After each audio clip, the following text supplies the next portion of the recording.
Cuma kalau hamil itu kan kelihatan, yang kita khawatirkan adalah akibatnya adalah tadi penyakit infeksi menular seksual termasuk HIV.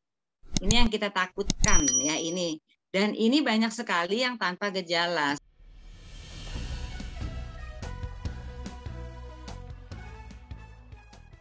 Salam perspektif baru untuk Anda pemirsa acara ini di media sosial YouTube dengan nama akun Perspektif Wimar. Kita kembali berjumpa di acara favorit kita bersama, yaitu wawancara khusus Perspektif Baru, tentu saja bersama saya, Hayat Mansur. Sahabat Perspektif Baru, pada bulan September ini, masyarakat dihebohkan dengan temuan kasus. Ada sekitar 400 lebih mahasiswa di Bandung, Jawa Barat, terinfeksi virus HIV. Ini dilaporkan akibat perilaku seks bebas. Temuan mengenai kasus HIV ini di ratusan mahasiswa tersebut telah menumbuhkan keprihatinan banyak pihak. Ini karena akan berpengaruh pada kualitas generasi muda kita ke depannya. Sebagai upaya untuk edukasi mengenai pencegahan virus HIV di generasi muda, kami menghadirkan narasumber Ibu Dr. Dewi Inong Irana, spesialis kulit dan kelamin. Selamat datang Bu di wawancara khusus Perspektif Baru. Ya, selamat pagi Pak Hayat Mansur. Ya Bu, salam sehat selalu Bu. Salam sehat. Bu Dr. Dewi, adanya temuan kasus HIV pada ratusan mahasiswa di Bandung, Jawa Barat akibat perilaku seks bebas, ini telah menimbulkan keresahan di masyarakat.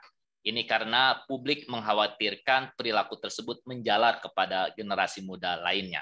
Nah, sebagai awal, dari sisi medis, apa sih yang dimaksud dengan perilaku seks bebas itu? Jadi perilaku seks bebas itu adalah perilaku yang dilakukan tidak dengan pasangan yang sah secara hukum agama dan negara Republik Indonesia berdasarkan Pancasila. Dan biasanya berganti-ganti pasangan. Nah ini perilaku seks bebas atau free sex itu seperti gitu. Nah, Bu Dokter, mengapa mahasiswa mudah terpengaruh kepada perilaku seks bebas ini? Iya, karena mereka menonton di sekarang juga banyak sekali film-film porno, ya, pornografi atau anak muda bilangnya bokep. Gampang sekali sekarang di YouTube, di segala macam media sosial, misalnya itu banyak sekali. Kalau kita ketik saja tentang reproduksi manusia, itu banyak yang keluar justru bagaimana hubungan seks, ya. Termasuk segala macam yang itu. Setelah nonton pornografi ini juga kita ada penelitian ilmiah, barangkali nanti kapan-kapan diundang Ibu Elinisman dan Dr. Pukovisa spesialis saraf dari Fakultas Kedokteran UI juga, ya itu ada penelitian tentang efek pornografi terhadap otak anak dan remaja. Itu udah ada penelitian ilmiah. Jadi ternyata merusak bagian otak di sini yang namanya prefrontal cortex, itu yang membedakan manusia dengan hewan. Nah, itu rusak kalau kecanduan porno. Dan lanjutannya ada di saya nih akibatnya. Begitu nonton porno, coba sendiri, maaf, mungkin dengan coba-coba menyenangkan dirinya sendiri, mungkin dengan onani atau masturbasi, kita sebut anak muda sekarang coli, ya. Mohon maaf ini kita belak-belakan saja, ya kan? Saya di lapangan soalnya bertahun-tahun ini ngurusi seperti ini. Kemudian udah lama-lama karena dia ekskalasi, jadi meningkat kebutuhannya karena tiap hari nonton itu, ada yang kecanduan porno, ada segala macam. Akhirnya terjadi perilaku seks bebas tadi, mau dikerjakan, ya. Apakah kita atau orang tua bisa melihat ciri-ciri secara fisik anak atau generasi muda yang kecanduan seks bebas? Iya, biasanya itu di depan internet terus, di depan laptop atau handphone terus. Kemudian juga jadi berubah mereka. Jadi mengurung diri, tidak kalau diajak bicara tidak mau memandang mata, karena sebenarnya mereka mau merasa bersalah dan harus seperti apa yang seperti ini, ya harus bagaimana, mereka bingung kadang-kadang bagaimana karena sudah kecanduan, banyak yang sudah seperti itu. Saya juga beberapa pasien saya ada yang kemarin datang 16 tahun, dia karena tadi biasanya sih memang mulainya dari keluarga nih, Pak Hayat Mansur, ini penting sekali ya. Jadi ini penting, ketahanan keluarga di Indonesia ini sangat penting. Jadi Anak laki harus bicara dengan ibu bapaknya, harus diajari oleh bapaknya, atau kalau tidak ada ayah adalah ayah pengganti atau ayah angkat, mungkin dari pamannya atau Pak RT atau gurunya yang sudah berkeluarga untuk jadi ayah pengganti. Kemudian juga ibu harus bicara dengan anak perempuannya juga ya untuk bagaimana caranya, karena banyak sekali saya penyuluhan di segala macam bidang ini, anak SMP, SMA setelah saya suluh itu banyak yang tanya, waduh dokter saya kalau gitu udah nggak perawan, saya kena penyakit kelamin nggak ya, infeksi menular seksual tidak, karena pacar saya suka masukin jarinya ke vagina saya, tuh pertanyaannya. Maaf, anak SD kelas 6 tanyanya, kalau sperma ditelan memang kenapa dokter? Harusnya mereka berani bicara dengan orang tuanya. Nah ini dia. Ini penting sekali sekarang yuk kita naikkan ketahanan keluarga. Jadi yang penting adalah imunitas.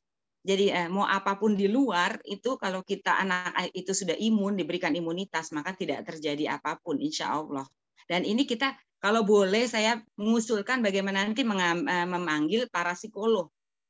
Bagaimana menjadi ayah zaman now, barangkali bisa untuk seluruh Indonesia nih. Anak saya yang paling kecil itu laki-laki setelah lulus dari FISIP UI, Indonesia mengajar ke Paluan Yapen, Papua. Nah itu kan di sana di Papua sekarang paling tinggi angka HIV-nya. Mohon maaf karena memang kebiasaannya adalah mereka perilaku seks bebas ini budaya. Nah, jadi kita mulai juga dari misalnya nanti kita A, B, C, D, E untuk pencegahan HIV ini. Jadi A itu abstinence, ya, jadi tidak melakukan hubungan seks di luar pernikahan sebelum atau kalau sesudah jangan selingkuh, ya gitu.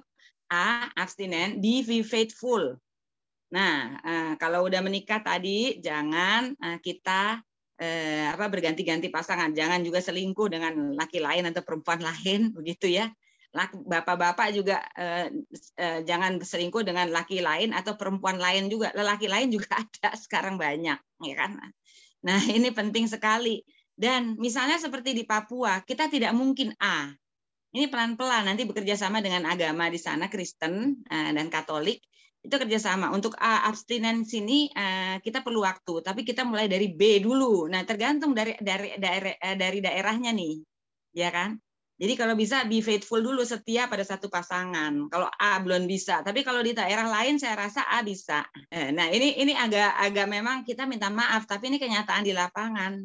Dan di daerah-daerah sekarang meningkat sekali gitu. Bu Dr. Dewi, tadi setelah kita bahas mengenai perilaku seks bebas ini bisa menimbulkan banyak dampak. Nah, apa saja dampak yang paling berbahaya dari perilaku seks bebas ini? Tentu bisa hamil, ya kan? Mungkin anak-anak muda di sini atau Bapak Ibu tolong juga ditonton film 2 Garis Biru, ya. Harus nonton tuh Bapak Ibu juga harus nonton film 2 Garis Biru. Anak-anak muda juga. Akibat dari free sex ini adalah hamil, ya ta. Salah satunya gitu. Kan sekarang ini ada kondom, katanya juga kondom itu bisa mencegah kehamilan.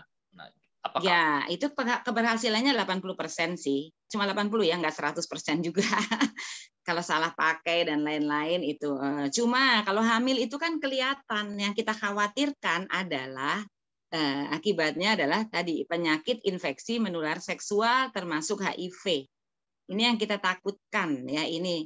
Dan ini banyak sekali yang tanpa gejala. Infeksi menular seksual itu penyakit yang ditularkan melalui hubungan seksual. Tidak bisa menular lewat WC atau apa. Nah, perilaku hubungan free sex yang bisa menularkan infeksi menular seksual itu kelamin lewat dubur, paling tinggi resiko penularannya, kelamin ke kelamin, kelamin lewat mulut, juga bisa loh, jangan salah. Ini anak-anak muda itu biasanya ini tuh nggak tahu, dikiranya aman gitu. Jadi kelamin pakai alat ya, kelamin pakai tangan, ini juga bisa tangan orang. Nah ini IMS, nah ini ada 20 macam tuh, 1, 2, 3, 4, nah macam-macam sekali ya. Yang bukan cuma HIV dan AIDS ya. Minta tolong, HIV itu apa? Itu virus yang sampai sekarang belum ada vaksinnya, sama belum ada obatnya. Dari tahun 81 itu ya ada ya. Belum ada obatnya cuma membuat virusnya pingsan. Nah, kalau lupa minum obat aja 3 hari 4 hari wah virusnya hidup lagi tuh, ya kan? Belum ada juga. Kenapa seperti itu kok tidak bisa ada vaksin, tidak bisa ada obat? Karena dia bermutasi terus. Apa itu mutasi? Berubah sifat, jadi lebih pinter. Jadi anak cucunya, cicitnya lebih pinter dari kakek neneknya gitu. Jadi seperti itu ya. Sifilis juga ini bisa nggak ada gejala. HIV itu bisa tidak ada gejala loh selama 3-10 tahun. Ada yang 8-10 tahun, ada yang bilang nggak ada gejala, tapi di darahnya. Jadi ada di mana virus HIV? Di darah. Kemudian di mulut, cairan mulut. Ya, itu cairan kelamin ya, vagina, penis, sperma mungkin, atau cairan kelamin yang lain itu cairan dari penis yang lain. Kemudian juga bisa juga yang paling banyak di dubur. Nah, dikiranya pada aman gitu ya. Ini dia. Tadi ya kalau hamil itu kan kelihatan. Kalau ini nih banyak tidak ada gejala. Nah, ini yang ngeri sekali. Awalnya tidak bergejala HIV, sifilis, hepatitis B, hepatitis C. Ini mengerikan sekali nih karena tidak bergejala. Jadi dia berganti-ganti pasangan akhirnya terjadi ini ya. Maaf seperti ini antara lain ya. Barangkali bisa dilihat sifilis, kutil kelamin, sifilis gonore, kutil kelamin bisa kena cacat mata bayi, herpes kelamin. Ya, herpes kelamin itu di kelamin. Kalau yang di badan itu herpes cacar air, namanya herpes zoster. Itu bukan karena free sex, bukan karena seks bebas. Ya. Nah, ini juga ada penyakit baru namanya sarkoma kaposi ya, yang terutama di kalangan yang lelaki, seks lelaki yang lewat dubur ya. Nah, ada kanker dubur, kanker mulut rahim ya. Ini yang saya hadapi sehari-hari. Oke, Bu. Dan ini kasihan nanti kalau anak muda kena ya. Di masyarakat juga dan juga mungkin ada beberapa kalangan medis yang mengatakan bahwa perilaku seks dengan menggunakan kondom tadi kan itu bisa mengurangi infeksi menular seksual. Apakah benar, Bu? Ya, jadi perlindungan kondom menurut Profesor Mann dari Harvard, atau saya pernah ke Harvard sendiri tahun 2014 itu, dan sampai sekarang memang betul dari CDC juga dari Kemenkesnya Amerika, kondom only reduces, hanya mengurangi, nggak bisa 100%. Untuk KB saja itu 80% keberhasilannya. Untuk perlindungan terhadap virus HIV dan mungkin sifilis, IMS yang lain tadi itu cuma 26% perlindungannya. Jadi anak muda saya selalu bilang kalau mau pakai kondom, kita melakukan free sex pakai kondom, itu gambling guys, judi. Betul nggak? Kita masuk yang 26 atau 74? Kalau masuk yang 74 bagaimana? Kenapa kondom seperti itu? Kondom itu kemarin saya diwawancara sama Macan Idealis dengan Kak Vasco ya. Itu ininya blognya Kak Vasco ada di YouTube juga itu beliau dari teknik UI jadi tahu oh iya saya udah lama nih udah pernah lihat gitu pori-pori kondom itu ya. Kondom itu seperti jaring ikan itu Pak Hayat Mansur. Untuk KB dia keberhasilan 80 ya tadi ya kalau dipakai dengan benar ya. Itu untuk menjaring sperma bibit laki-laki, bibit anak laki-laki ya, sperma atau sel mani disebutnya biasanya atau sel sperma ya. Yang besarnya sebesar ikan kakap. Ini jaring nih sih ini. Jadi ikan kakap nggak bisa lewat, tetapi virus HIV itu besarnya sebesar ikan teri. Kita kira-kira bisa lewat nggak? Tembus. Nah ini, jadi pasien-pasien saya yang datang, itu rata-rata merasa aman pakai kondom. Dikiranya aman, kok saya masih kena ya dok, saya berhubungan seks dengan pacar saya, ML sama pacar, itu kok masih kena gitu. Jadi tadi perlindungannya nggak 100% ya, 26%. Oh, kecil sekali ya. Reduces, dia bilang hanya reduces. Terus kalau di CDC nanti bisa dilihat di CDC, fact about condom, tinggal diketik aja CDC ya. Jadi kalau mau 100% tidak kena ya tadi abstinence, be faithful. Bu Dr. Dewi, tadi kan dikatakan bahwa yang paling baik adalah tidak melakukan hubungan seks bebas. Nah, seandainya sudah melakukan dan terkena infeksi menular seksual, apakah penyakit tersebut bisa disembuhkan, Bu? Saya tadi ya, A, B, C, D, E. AB sudah, abstinence, be faithful, C, kondom itu untuk yang sudah kena populasi kunci penjajah seksual. Sekarang juga LSL atau lelaki seks lelaki, kita masukkan poci. Pelanggannya pekerja seksual komersial, itu bisa laki bisa perempuan, itu sekarang pijat plus paling banyak tuh korbannya kalau yang laki-laki dari pijat plus baik laki maupun perempuan ya. Itu C, kita ganti coli kalau saya buat anak muda. Kalau kepepet tapi nggak disuruh ya, karena menghabiskan tenaga nanti, ya kan? Nah, kalau kebanyakan, jadi sebaiknya sih dengan olahraga barangkali banyak kegiatan-kegiatan fisik ya. Olahraga mungkin ibadah dengan agamanya masing-masing, kemudian olahraga. Insya Allah besok paginya mimpi basah. Nah, ini kalau boleh bapak-bapak tolong dong sama anak laki-lakinya diajak olahraga barangkali, gitu ya. C, D tadi disposable kalau yang buat narkoba. Oh ya, saya sekarang ya, penyebab HIV di Indonesia saat ini, HIV/AIDS di Indonesia saat ini bukan dari narkoba. Narkoba cuma 0,5%. Terbanyak saat ini dari free sex LSL, lelaki seks lelaki. Mengapa Baik LSL yang gay, lelaki, ya. lelaki itu lebih menimbulkan dampak IMS? Iya, karena emang penularan paling gampang lewat dubur. Itu anal sex is the highest risk sexual behavior. Silakan dibaca lagi di CDC. Ini bukan kata saya, ini penelitian dan terbukti. Mulai 2020 di Indonesia terbanyak penularan HIV itu lewat dubur. Jadi tolong buat anak-anak muda yang hadir sekarang, bukannya aman ya lewat dubur, justru penularan paling gampang. Karena itu kan tempat kotoran ya, paling banyak virus-virus tadi IMS di sana. Kondom juga cuma 26%, tadi gambling. Ya kan? Terus D disposable tadi jarum suntik, tapi itu udah kita sekarang bukan dari HIV yang terbanyak bukan dari situ, dari free sex. Terutama laki dengan laki lewat dubur, nomor 2 baru hetero. Ya, tapi yang terbanyak saat ini penyebab HIV di Indonesia adalah dari LSL mulai tahun 2020. Laki-laki di Indonesia kena HIV saat ini 2 kali lipat perempuan, dan di kalangan mahasiswa umur mahasiswa 20-24 tahun meningkat tajam sekali ya.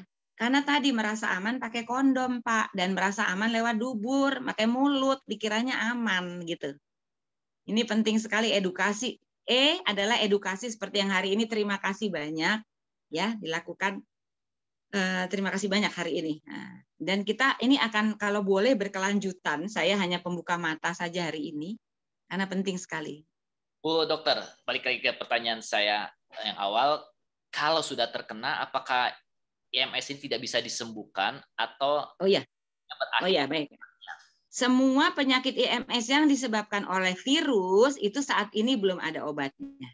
Misalnya herpes kelamin, ya, kondiloma acuminata, ya, itu makanya penting sekali kalau seorang istri atau seorang anak perempuan yang sudah pernah berhubungan seks, tolong periksa pap smear atau IVA gratis ke puskesmas untuk mencegah tadi kanker serviks saat ini pembunuh nomor 1 wanita Indonesia. Dan saat ini banyak sekali anak muda yang kena karena tadi melakukan seks bebas, free sex ya. Jadi yang nggak bisa sembuh itu yang virus, saya sebut ya HIV/AIDS. Tapi bisa dikontrol dengan minum obat teratur. Kemudian herpes kelamin, terus kutil kelamin, HPV yang bikin kanker serviks ya. Kemudian juga tadi hepatitis C itu belum ada obatnya. Kondiloma tadi ya, kutil kelamin itu nggak bisa sembuh itu. Tapi kalau kena sipilis misalnya, ya itu masih bisa sembuh. Tapi yang ini tidak ada gejala, banyak sekali yang tidak ada gejala, bisa sampai 20 tahun tanpa gejala.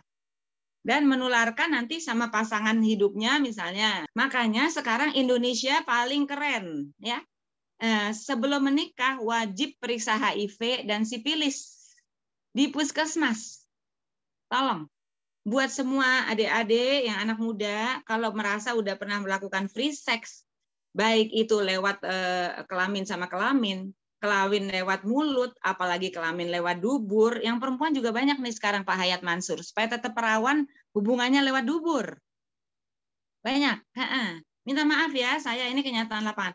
Kalau udah pernah melakukan, segera periksa ke puskesmas kecamatan terdekat. Itu gratis pemeriksaan HIV dan sifilis dan IMS. Ya, obat-obat HIV juga gratis, kecuali mungkin sifilis itu harus disuntik ya, khusus itu di rumah sakit besar nanti harus bayar ya. Tapi kalau mau menikah juga harus diperiksa ya. Bisa kok kalau udah kena HIV tapi anaknya normal, istrinya nggak ketularan, asal sudah ketahuan dan minum obat dulu, ya teratur, tidak boleh putus. Obat HIV itu gratis disediakan negara, tapi tidak bisa kesehatannya tidak akan sama seperti orang yang tidak punya pengidap HIV, ya. Tetap walaupun minum obat itu bisa. Kenapa itu kedua penyakit tersebut diperiksa, sifilis dan HIV? Sifilis pemeriksaannya namanya VDRL TPHA. Karena itu bisa bikin cacat bayi keturunan kita. Oke, Bu. Ya, Bu, atas penjelasannya. Sebagai ya, ingatkan bahwa dampak dari perilaku seks bebas itu sangat berbahaya sekali dan dampaknya sangat besar, termasuk dalam infeksi menular seksual. Jadi langkah yang terbaik adalah katakan tidak pada pre-seks, pada narkoba, ya. pada HIV/AIDS. Terima kasih, sampai jumpa di wawancara berikutnya.